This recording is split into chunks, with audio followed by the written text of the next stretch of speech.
केरळमध्ये सुरू असलेल्या राष्ट्रीय क्रीडा स्पर्धेसाठी गेलेल्या मयुरेश पवार याच्या मृत्यूबाबत त्याचे वडील भगवान पवार यांनी प्रश्न उपस्थित केलेत। नेटबॉल प्लेयर असलेला आणि नियमित व्यायाम करणारा तसंच उत्तम पोहू शकणारा मयुरेश याचा हृदयविकाराच्या झटक्याने किंवा पाण्यात बुडून मृत्यू कसा होऊ शकतो असा प्रश्न भगवान पवार यांनी विचारलाय। यावेळी त्यांना भावनावेग आवरता आला नाही। दरम्यान मयुरेशच्या मृत्यूची बातमी कळल्यानंतर सातारा जिल्ह्यातल्या मायणी या मयुरेशच्या गावात उत्स्फूर्त बंद पाळण्यात आला।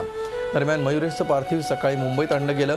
विमानतळावर क्रीडा मंत्री विनोद तावडे यांनी मयुरेशच्या पार्थिवावर पुष्पचक्र वाहून आदरांजली वाहिली। सोमवारी मयुरेशचा मृत्यू झाला होता।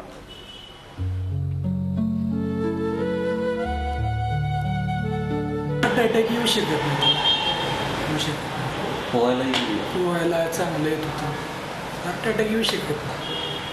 व्यायाम करणाऱ्या माणसाला जर हार्ट अटॅक आला तर मग उपयोगच काय असं आहे ना।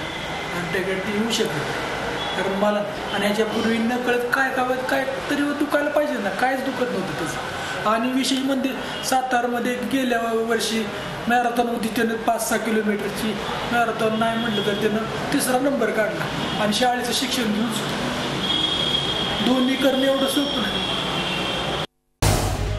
झी 24 तास रहा एक पाऊल पुढे।